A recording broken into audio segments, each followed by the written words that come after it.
Bonjour tout le monde. Donc, voici un premier vidéo d'une série sur le SIBO. Donc, aujourd'hui, je vais vous partager en fait des informations concernant le SIBO, plus ce que c'est.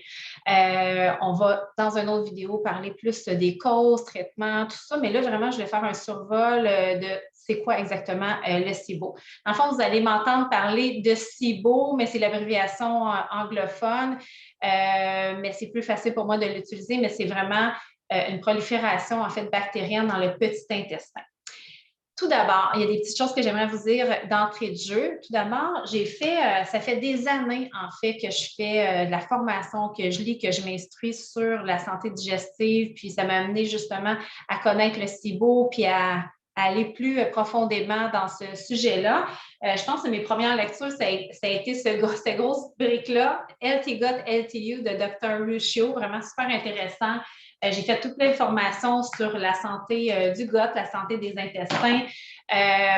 En fait, j'ai aussi fait une formation en coaching nutrition santé globale avec une école à New York. Puis, j'ai fait aussi leur division, leur cours sur le gut health, donc la santé digestive. Je suis beaucoup de conférences aussi alentour de ce qui est fait comme nouvelle information, en fait, provenant du docteur Mark Pimentel. Souvent, vous allez m'en entendre parler.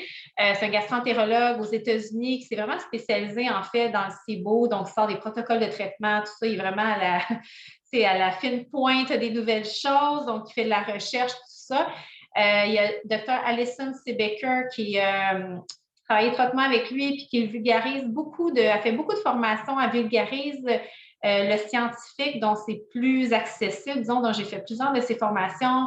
Il y a SOS SIBO aussi qu'on peut trouver, mais évidemment, comme tout ça est en anglais, donc l'idée, ça fait des années que je lis là-dessus, puis c'est aussi ma propre expérience personnelle, comme je l'ai déjà partagée, donc j'avais le goût de partager cette information-là pour que ce soit plus accessible, pour vulgariser un peu toute cette information-là qu'on peut, oui, retrouver un peu partout. C'est pour ça que je vous ai un peu mes sources. Il y a Amy Myers aussi, qui est un médecin en médecine fonctionnelle aux États-Unis, est beaucoup avec la santé immunitaire, le système immunitaire, mais beaucoup aussi avec le SIBO, donc super intéressant aussi. Donc, c'est difficile des fois de citer toujours la référence quand je dis quelque chose parce que ça provient de pas mal toutes ces sources-là.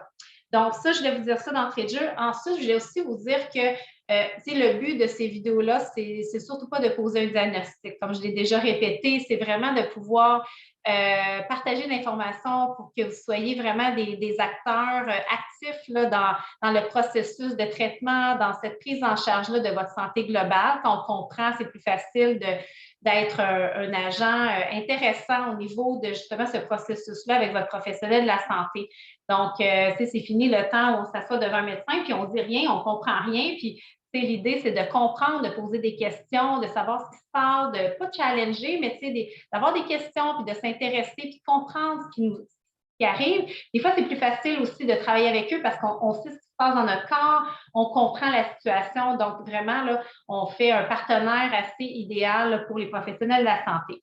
Évidemment, comme je vous disais, ce n'est pas de poser un diagnostic. L'idée, c'est vraiment de vous entourer des bonnes personnes. C'est votre médecin de famille, c'est un médecin spécialiste ou c'est un naturopathe, mais vraiment de vous entourer des bonnes personnes parce que je vous le dis, je ne vous dirai pas sur le groupe de faire tel test, de vous faire venir ça à la maison, de faire le protocole de traitement par vous autres mêmes. Ça vous prend un coach, ça vous prend quelqu'un qui vous guide puis qui a les connaissances nécessaires pour vous guider à travers ce processus-là, qui n'est pas nécessairement toujours évident, je peux vous le dire. Là, je suis en plein là-dedans, un autre processus, puis ça prend vraiment quelqu'un pour nous épauler puis qui a des connaissances plus pointues que nous. Donc, ceci étant dit, je commence un peu en vous parlant syndrome du côlon irritable. Je sais qu'il y en a plusieurs qui sont sur le groupe puis qui ont eu un diagnostic du syndrome du côlon irritable. L'idée, c'est de ne pas rester avec cette étiquette-là, comme je l'ai dit dans ma description du groupe, parce que ça suspecte probablement autre chose. C'est important d'aller plus loin parce que le syndrome du côlon irritable, ce n'est pas une maladie en soi, c'est un ensemble de symptômes. Puis si vous avez ces symptômes-là, c'est qu'une raison. Puis notre corps est brillant, il nous envoie des messages. Si on ne l'écoute pas, il nous retourne des messages, on ne l'écoute pas encore. Bien, des fois, il faut souhaiter bonne chance là, s'il n'y a rien d'autre qui se passe parce qu'il nous envoie des messages, il est brillant. puis il nous envoie des petits drapeaux, puis si on ne l'écoute pas, ben c'est sûr que ça peut peut-être dégénérer. Donc, c'est important de l'écouter. On dit que le SIBO représente, en fait, le syndrome du côlon irritable, c'est à peu près 11 de la population. C'est probablement plus parce que ce n'est pas tout le monde qui va se faire poser un diagnostic, ils ont juste mal au ventre, puis ils ne disent pas nécessairement ou ils n'en font pas un cas avec ça, puis ils vivent avec ça. Le SIBO représenterait 60 à 80 des cas de syndrome du côlon irritable. Puis je sais qu'il y en a plusieurs d'entre vous, avant qu'on commence à parler sur le groupe du SIBO, les gens ne savaient pas trop c'était quoi. Je ne savais pas c'était quoi il y a 4 ans, le SIBO. Puis, dans le fond, quand on réalise que c'est la très grande majorité du syndrome du côlon irritable proviendrait justement d'un SIBO, c'est important qu'on sache c'est quoi. Ça ne veut pas dire que c'est ça qu'on a, mais c'est important de savoir que ça peut être une cause, puis de le comprendre. On dit que c'est 500 millions de personnes à travers le monde, puis que ça a augmenté les cas depuis 5 ans parce que justement, il y a des tests qui sont maintenant plus accessibles. Je vais vous en parler un petit peu plus tard. Donc, il y a 3 types de SIBO. Majoritairement, c'est ceux qui proviennent du syndrome du côlon irritable avec diarrhée. C'est comme 40 des gens. Ou sinon, c'est un mix entre diarrhée et constipation. Donc, ces deux groupes-là ensemble représentent 63 des cas. Donc, vous avez SIBO, vous êtes en 63 des chances que ce soit dans cette catégorie-là, probablement. Si c'est justement un syndrome du côlon irritable avec constipation, ça fait bande à part. C'est plus compliqué, c'est vraiment traité de façon différente et c'est quelque chose qu'il faut s'armer de patience. C'est comme plus long, justement, les protocoles sont différents, tout ça. Qu'est-ce que c'est dans le fond, le SIBO? J'en ai parlé un petit peu, mais quand même, j'y reviens. En fait, c'est un trop-plein de bactéries dans le petit intestin. Là, je dis bactéries, puis dans le fond, je fais une petite parenthèse sur le microbiote. Je vais vous faire une petite vidéo justement sur le microbiote. En fait, c'est tous les micro-organismes qu'on a dans le système digestif. C'est normal d'avoir des petites bébites là. Oui, ça grouille. On dit qu'on a même plus de micro-organismes dans notre corps qu'on a de cellules humaines. Donc, imaginez. Donc, c'est des bactéries, c'est des virus, c'est voyons, je cherche mes mots, mais virus, ça peut être des champignons aussi, pathogènes, il n'y a pas de pathogènes, mais voyons, je cherche mon mot, j'ai écrit ici, non, mais là, je cherche mon mot, c'est pas grave. Donc, c'est tout plein de petits micro-organismes qui, quand on pense à ça comme ça a l'air comme dangereux, mais c'est normal d'avoir une bactérie qui n'est peut-être pas super bonne pour nous, mais parce que c'est bien équilibré avec les bonnes, c'est correct. Okay? C'est ça qu'il faut retenir dans le fond, c'est l'idée de l'équilibre dans ça. L'idée, ce n'est pas d'avoir de mauvaises bactéries, que ça soit à zéro, c'est normal d'en avoir, mais c'est juste que ce ne soit pas débalancé. Donc, vraiment, l'équilibre au niveau de notre flore intestinale est super important. Okay? Là, ce qui arrive dans le fond, c'est que le trop-plein de bactéries se passe dans le petit intestin, ce qui n'est pas normal. Parce que l'idée, ce n'est pas d'avoir trop de bactéries. C'est normal d'en avoir, c'est qu'ils ne sont pas à la bonne place. OK? Dans le fond, c'est normal d'en avoir au niveau de l'estomac. On a de l'acide, justement, qui va venir tuer ces bactéries-là. Mais dans le petit intestin, ce n'est pas normal. Dans le gros intestin, c'est normal d'en avoir aussi. Mais c'est là, pourquoi c'est là? Ça, on va y revenir parce qu'on a beau traiter le SIBO, si on ne trouve pas les causes, ça va revenir. Ça, je vais y revenir un petit peu plus tard aussi. Ensuite, ce qui arrive, c'est que les bactéries fermentent. Ils vont manger ce qu'on va manger. Okay? Nos petites bactéries se nourrissent de ce qu'on consomme. Donc, si on consomme, eux, ils aiment beaucoup l'amidon, les céréales, le sucre, tout ça. Là. Donc, ça, là, on les nourrit encore plus quand on mange ça. Puis c'est correct là, si on a une flore intestinale qui est équilibrée, mais quand on en a beaucoup, là, en fait, ce que ça fait, c'est que ça fermente, puis ça crée des gaz. Donc, c'est ça qui fait qu'on ballonne, que c'est ça. Eux, ils produisent des gaz, c'est leur façon justement d'évacuer en fait ce qu'ils ont mangé, ils digèrent. C'est un peu ça. Donc, si quand vous mangez des choses avec de l'amidon, des fruits, des légumes, beaucoup de fibres, des sucres, puis vous avez tendance à avoir des gaz, à être gonflé, c'est peut-être, on ne peut pas poser de diagnostic, mais c'est peut-être se dire, ah, peut-être que j'aurai un SIBO, puis peut-être investiguer à ce niveau-là. Il y a 3 types de gaz.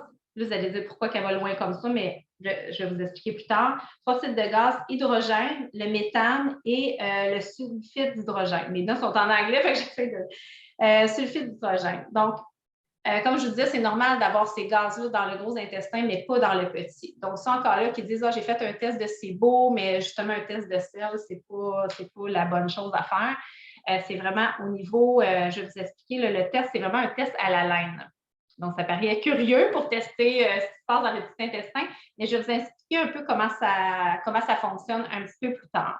Donc, c'est important dans le SIBO tu sais, comme honnêtement, je pense que 95% des professionnels par rapport au SIBO s'entendent pour dire qu'il faut faire absolument un test pour tomber après ça dans un traitement puis tout ça. Parce que de dire, OK, ben moi, j'ai des gaz, je pense que j'ai un SIBO puis je vais faire le traitement. Moi, je peux vous dire par expérience, je ne suis pas un bon exemple, mais je l'ai expérimenté comme ça. C'est très difficile parce que c'est un traitement quand même qui demande un bon engagement. Puis, si on a dans la tête que ça se peut que ce ne soit pas ça, c'est difficile de tenir le coup. Donc, on est mieux d'avoir de toute façon, les professionnels le disent, c'est mieux qu'on ait un diagnostic pour justement faire un traitement qui est comme ça, tout dépendant du traitement. C'est sûr qu'on peut faire des essais. On peut tester des choses par nous autres mêmes puis voir justement qu'on répond. Puis, il y a des SIBO qui sont légers. Chaque personne est différente, c'est important de le mentionner. Donc, il y a des SIBO légers où on va juste changer une coupe d'affaires dans notre style de vie, notre alimentation, puis oups, ça se règle pas mal. Il y en a d'autres, c'est des traitements qui sont un peu plus laborieux, qui sont plus demandants, donc c'est très important d'avoir un diagnostic qui est posé. Ensuite, qu'est-ce qui fait en sorte qu'on peut avoir un certain contrôle naturel de nos bactéries, un contrôle naturel antibactérien dans notre intestin, parce qu'à quelque part, ça ne serait pas supposé d'arriver. Notre corps est bien fait, puis il serait supposé de faire en sorte que ça ne se retrouve pas là, qu'il y a trop plein de bactéries à cet endroit-là. Qu'est-ce qui nous aide, qui est antibactérien naturel? Vraiment notre processus digestif. Premièrement, on a de l'acide du HCl, l'acide chlorhydrique dans notre estomac. Malheureusement, il y a beaucoup de gens qui prennent des antiacides, ils disent « Oh, j'ai des petits brûlements d'estomac », puis c'est surconsommé, ces types de médicaments-là. Puis malheureusement, bien, ça enlève l'acidité de l'estomac, mais l'acidité, notre corps ne fait pas ça pour rien. Souvent, si ça brûle, ce n'est pas parce qu'on a trop d'acide. C'est à cause d'autre chose. Ça, c'est un autre sujet, mais bon. Donc ça, si, disons, on prend justement ces médicaments-là, on enlève l'acidité, donc on enlève la possibilité de tuer les bactéries, parce que c'est ça qui se passe, là. On mange des choses, notre estomac est là aussi pour nous protéger, donc ça tue les bactéries, les virus, les pathogènes, les choses qui sont là, puis ça les détruit. Bien, c'est sûr, si on n'a plus d'acide là où on n'a pas assez, il y a des bactéries qui vont s'en aller plus loin dans le petit intestin, puis là, ça peut proliférer à cet endroit-là. Il y a aussi les enzymes pancréatiques aussi qui vont aider dans ce processus-là à détruire les bactéries. Et également la bile qui va briser justement les molécules de gras, tout ça, puis tout ce processus-là, en fait, tout le processus digestif avec les enzymes, la bile, l'acide, ça fait en sorte là, que ça se passe au niveau de l'estomac. Puis après ça, le corps s'organise pour que dans le petit intestin, il ne reste plus de bactéries. Mais là, c'est sûr qu'il y a quelque chose qui se passe s'il y en a qui sont là, mais juste de comprendre que ça, c'est un processus qui est supposé être naturel, qu'on n'est pas supposé en avoir là. Ensuite, il y a un autre processus super intéressant, le MMC. C'est le Migrating Motor Complex. Donc, en français, là, c'est le complexe moteur migrant. Mais je vais parler du MMC, ça va être moins long. Donc, en fait, ça, là, pour vous vulgariser ça, c'est comme un effet de balayeuse dans votre système digestif. Donc, oui, il y a le péristaltisme, le mouvement qui fait en sorte que la nourriture va descendre. Donc, ça, c'est un mouvement de péristaltisme qui va faire vraiment tout le long du système digestif. Par contre, le MMC, c'est comme un nettoyage qu'on fait. Ça a lieu 90 minutes après avoir mangé. Donc, ça veut dire que vous avez mangé, vous avez dîné, vous avez fini de manger à 1 heure. Donc, 90 minutes plus tard, il va commencer à avoir ce processus-là de balayage. Parce que oui, avec le péristaltisme, tout est supposé descendre, mais il reste peut-être des petites bactéries, des petites choses. Puis ça vient comme nettoyer. OK, il y a des résidus qui sont là, c'est pas supposé, parce que sinon, ça peut fermenter, c'est pas bon que ça reste là. Il faut que ça soit nettoyé. C'est de la bouffe, là, puis des résidus, tout ça. Il faut bien nettoyer ça. Donc, le MMC sert à ça. C'est vraiment l'effet de balayeuse. Donc, quand vous ressentez, justement, des fois, il y en a qui disent « Oh mon Dieu, ça gargouille, j'ai faim. » Mais tu sais, ça fait des fois 1h30, 2 heures que tu as mangé. Ça ne veut pas dire nécessairement parce que ça gargouille que c'est que tu as faim. Des fois, c'est le MMC, c'est cette espèce d'effet de balayeuse-là que tu entends et tu penses que c'est parce que tu as faim. Oui, c'est sûr, ça peut arriver parce que ça a lieu toutes les 90 minutes. Fait que c'est sûr que ça a lieu fréquemment là, quand on est en période de jeûne, mais ça ne veut pas nécessairement dire, ce n'est pas un signal de faim. C'est un signal que ça fait, oui, peut-être 2 heures, 3 heures que tu n'as pas mangé, mais c'est vraiment l'idée, ça ne fait pas du bruit quand on a faim, ça fait du bruit quand justement ça fait du ménage tout simplement. Donc, les gens qui grignotent, c'est sûr que naturellement, la nuit, on ne mange pas, donc cet effet de nettoyage-là se fait naturellement. Mais c'est quand même important que ça ait lieu aussi le jour, selon comment on est fait. Il y a des gens, peut-être qu'ils vont grignoter toute la journée, il n'y aura pas d'effet du MMC de la journée, ils vont avoir ça juste la nuit, puis ils ne développeront pas de problème. Il y en a d'autres, bien, eux autres, de grignoter un peu tout le temps, c'est comme si ça empêchait toujours ce processus-là d'arriver, parce que comme je vous dis, ça prend un 90 jours sans... 90 jours, un 90 minutes sans manger pour que ce système-là soit lancé dans notre système.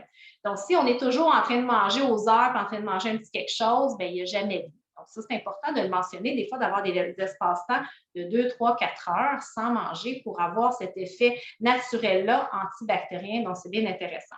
Donc, ça, je vais vous en parler, mais je peux faire une petite capsule juste sur les MMC parce qu'il y a vraiment des façons de l'activer. Parce qu'il y en a, là, même au repos, ils ne sentent pas tant, puis c'est quelque chose qui ne marche pas tellement bien pour eux. Donc, ça se peut que ce soit une cause de leur SIBO parce qu'il n'y a pas nécessairement ce balayage-là qui est fait. Donc, ça, je vous en parlerai aussi. Parce que c'est important, parce que si on va traiter le SIBO, on enraye les bactéries qui sont là, mais un MMC qui ne fonctionne pas bien, ça va revenir. Donc, l'idée du SIBO, ce n'est pas juste de traiter et de tuer les bactéries qui sont là. C'est de trouver les causes, parce qu'il y a des causes pourquoi c'est arrivé, puis c'est surtout ça le traitement, dans le fond, qu'il faut trouver absolument. Le SIBO peut causer quoi? Parce que oui, on peut dire, ben tu sais, je me sens pas bien, je suis ballonnée, tu sais, j'ai mal au ventre, j'ai des crampes, tout ça, mais ça va au-delà de ça, ce que ça peut causer. Puis c'est important de le savoir parce que ça va bien au-delà de dire, je me sens comme juste pas bien après un repas. Donc, c'est pour ça que c'est important de le comprendre puis de traiter tout ça. En fait, ce que ça fait, c'est que ça va, à cause des bactéries qui, justement, fermentent et créent des gaz, c'est les gaz qui vont être dommageables, en fait, pour nous. Je vous explique, dans le système digestif, c'est pas lisse-lisse à l'intérieur, là, quand la nourriture passe, c'est pas lisse-lisse comme ça. Il y a comme des villosités, là, des petits cheveux qui font en sorte, je ne sais pas si vous avez déjà vu l'intérieur, probablement, puis il y en a sur l'image du écoute ton gâte, là, mais c'est vraiment, ça fait juste comme si c'était des cheveux. Pourquoi ça? Dans le fond, notre corps est tellement bien fait. C'est juste, ça fait une surface d'absorption pour les nutriments qui est plus élevée, parce qu'on s'entend, si on défait tout ça, là, ces petites choses-là, là, ça fait vraiment un espace qui est très grand pour l'absorption. Bien, ça, les gaz, ils viennent détruire un peu ces petites villosités-là. Donc, ça, c'est pas super bon. Donc, ça va amener un leaky gut. Ça, c'est des parois intestinales qui ne sont plus saines, qui sont plus poreuses. Ça aussi, je vais faire une petite capsule juste là-dessus parce que c'est super important de bien le comprendre. Donc, vraiment, nos parois intestinales sont perméables. Hein? Il y a des choses qui passent à travers. Mais il ne faut pas que les trous soient trop gros parce que ça va faire passer des choses qui ne devraient pas passer de l'autre côté. Donc, c'est important. Donc, c'est ça. Avec les gaz que ça crée, les bactéries, ça peut venir endommager justement les villosités. Ça peut créer justement un leaky gut. Donc, leaky gut, ça va amener peut-être des intolérances alimentaires. Ça va peut-être amener justement une intolérance à l'histamine aussi. Aussi des problèmes d'absorption parce que c'est là qu'on absorbe nos nutriments. Donc, c'est pas fou de penser qu'on peut avoir des carences en certaines vitamines ou minéraux. C'est justement une mauvaise absorption à ce niveau-là parce que nos parois ne sont plus aussi saines qu'ils devraient l'être. Même au niveau de nos... ça peut aussi, là, avec ces gaz-là, créer une destruction des acides biliaires qui sont nécessaires là, pour l'absorption des gras, pour venir justement absorber les gras, puis absorber aussi, aider les vitamines. Il y a des vitamines qui sont liposolubles, qui sont vraiment absorbées avec l'aide de gras, donc la vitamine A, D, E, K, les acides, les acides gras essentiels aussi. Donc, ça leur prend du gras pour venir être absorbé. Donc, c'est sûr que si on a de la misère justement à absorber justement ces gras-là, on empêche aussi ces vitamines-là d'être absorbées. Donc, c'est pour ça que c'est bien important d'y voir. Puis aussi la vitamine B2, le B12, le magnésium, le fer peut avoir aussi des problématiques d'absorption si justement on a un SIBO. Donc, c'est pour ça que c'est important c'est pas juste au niveau des symptômes, comment on se sent, c'est que les problèmes d'absorption, c'est pas rien quand même. Les symptômes maintenant du SIBO. Ça ressemble beaucoup au syndrome du côlon irritable. C'est pour ça que souvent, on met ça tout dans le même panier, puis on ne savait pas trop c'était quoi le SIBO. Ça ressemble à ça. Les ballonnements, les gaz, ça peut être constipation, diarrhée, des douleurs abdominales, des rots, des flatulences, la nausée, du reflux, des symptômes de leaky gut, comme je vous disais, là, avec des allergies alimentaires, des intolérances. Ça peut être justement une mauvaise absorption du gras. Donc, ça rapporte tout avec les intestins. Mais par contre, ça a aussi un effet qui est systémique. Ça, je vais vous en parler plus à travers justement le leaky gut. Quand je vais vous faire une capsule sur le leaky gut et l'inflammation chronique, je ne vais pas parler comme ça, mais il y a vraiment des symptômes qui sont systémiques, les maux de tête, insomnie, fatigue, douleurs articulaires, des éruptions cutanées. Donc, c'est pour ça que quand honnêtement, on prend soin juste même de notre flore intestinale sans nécessairement avoir de SIBO, on peut voir vraiment un rayonnement à travers notre corps au complet. On peut dire, mon Dieu, j'ai réglé ça, mais finalement, j'ai moins de problèmes de concentration, ma peau est plus belle, mais sans j'ai moins de douleurs articulaires. Fait que peut-être que vous avez présentement, peut-être que vous dites, oh, ben moi, je me sens gonflée et j'ai mal au ventre. Et peut-être qu'en réglant ça, ça va peut-être régler d'autres choses que vous ne soupçonnez pas présentement et qui vous dérangent. Ça serait bon d'y voir. Donc, c'est intéressant.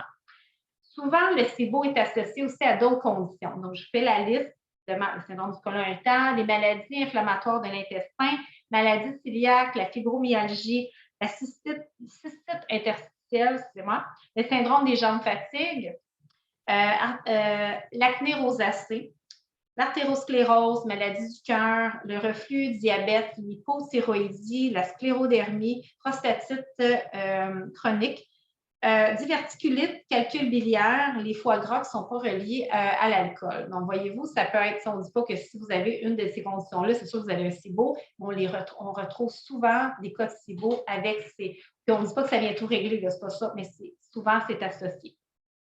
Je vous fais une petite parenthèse parce que si vous faites vos recherches et vous faites SIBO, ça se peut que vous tombiez sur SIFO. En fait, la seule lettre qui est différente, c'est le B qui est changé pour un F. Donc, au lieu d'être des bactéries, c'est qu'on va trouver des fungus qui se trouvent avec des champignons. Je fais une petite parenthèse parce qu'en fait, si vous dites, ben moi j'ai eu un SIBO, on m'a donné des antibiotiques parce que, bon, SIBO, bactéries, antibiotiques, on va tout régler, mais ça ne fait rien, absolument rien pour des champignons, ça. C'est pour ça qu'avec un naturopathe, souvent, ils vont nous donner différentes combinaisons, dont des antibiotiques naturels qui vont aussi être des antifongiques. Donc, c'est pour ça que c'est intéressant là, de voir à ça. Puis, il n'y a pas de test pour évaluer si on a un SIFO. C'est les mêmes symptômes, donc c'est difficile à évaluer. Par contre, on va suspecter justement un SIFO si justement on prend justement des antibiotiques ou quelque chose qui traite vraiment juste les bactéries, puis finalement, on se rend compte qu'on a encore des symptômes, mais il reste quelque chose. Je vous dirais le fungus, j'ai juste en tête, là, mais le champignon qui est le plus commun, je vous dirais, là, au niveau de l'intestin, c'est vraiment le candida. Vous avez sûrement déjà entendu le candida. Mais ça, là, c'est candida et sucre, c'est comme c'est relié. Donc, si vous avez été une bébête à sucre comme moi, ça se peut qu'on développe justement un candida. C'est justement là, on peut suspecter ça si on mange du sucre, qu'on mange du pain, beaucoup de fibres, tout ça, qu'on se rend compte, mais beaucoup de sucre, là, qu'on se rend compte que nos symptômes, justement, sont encore plus présents. On peut penser qu'il peut avoir un candida qui est là. Donc, on ne peut pas faire de tests, mais honnêtement, il y a des produits qu'on peut prendre, ça peut nous donner un bon indicateur. C'est justement après ça, on se sent mieux. Comment on pose un diagnostic? Donc, comme je vous disais, c'est super important qu'il y ait un diagnostic qui soit posé pour pouvoir justement que la personne qui vous prend en charge puisse élaborer un plan de traitement qui corresponde à ce que vous avez. C'est plus facile, comme je vous disais, de passer au travers quand on sait vraiment qu'on a ça. Je vous le dis. Donc, c'est un test à la laine. Il y a une diète qui est faite là, sur 24 heures avant. C'est un test qui est à la maison. C'est un test qui est accessible, qui n'est pas trop cher. Donc, c'est entre 200 et 300 $. Ça paraît cher comme ça, mais quand ça fait des années qu'on a ça, il y a des tests qui coûtent beaucoup plus cher que ça. Mais sachez que souvent, on va en faire un au départ pour poser le diagnostic. Souvent, on va en faire un peut-être après 2 mois. C'est sûr que si on se sent bien, on fait comme OK, c'est réglé, mais si ça persiste encore, on va réévaluer pour voir justement où on en est rendu. Puis après ça, ben, c'est le fun, c'est encourageant. Ah, bien, il y en a la moitié de partie, je suis encouragée pour continuer. Ça se peut qu'on ait 2 ou 3 tests à faire comme ça. Donc, c'est assez simple, c'est quelque chose qu'on fait à la maison. Comme je vous disais, c'est un breath test, un test à la laine. Donc, c'est une solution qu'on va prendre à jeun le matin. On a fait une certaine diète là, les 24 heures avant. C'est un petit liquide qu'on prend qui a du lactulose de l'an, glucose, tout ça. Là, c'est tout ce qu'on ne devrait pas prendre, mais là, il faut activer les bactéries si on veut les tester. Fructose, lactose, tout ça, on boit ça. On prend en fait, c'est toutes des éprouvettes qu'on a, là, des petits tubes, donc on souffle dans ça. C'est vraiment bien fait, là, le package pour faire ça. Puis, on fait le test avant de boire la petite solution, puis on fait le test après, puis aux 20 minutes, c'est comme un test qu'on fait sur 2-3 heures. Aux 20 minutes, on souffle là-dedans, ça prend quelques secondes. Donc, ça se fait vraiment, vraiment bien. Puis, ça va mesurer si, justement, tantôt, je vous disais, il y a 3 types de gaz. Ça va mesurer, là, en fait, le méthane ou l'hydrogène. Le sulfure d'hydrogène, il y a un test, je pense, qui est en train de sortir présentement, mais ici, ce n'est pas encore accessible. Donc, on expire, puis en fait, c'est ça. En fait, pourquoi que, c'est ça, je vais y revenir, là, parce qu'on dit que ça fait bizarre de tester quelque chose qui est dans le petit intestin, puis on fait ça comme un breath test, un test à la laine. Mais en fait, ce qui arrive, c'est que, comme je vous disais, les bactéries vont générer des gaz, donc méthane, hydrogène, tout ça. Donc là, c'est absorbé par la circulation sanguine. Bon, après ça, ça va dans les poumons, puis c'est pour ça, après ça, avec l'expiration, on peut les mesurer la quantité.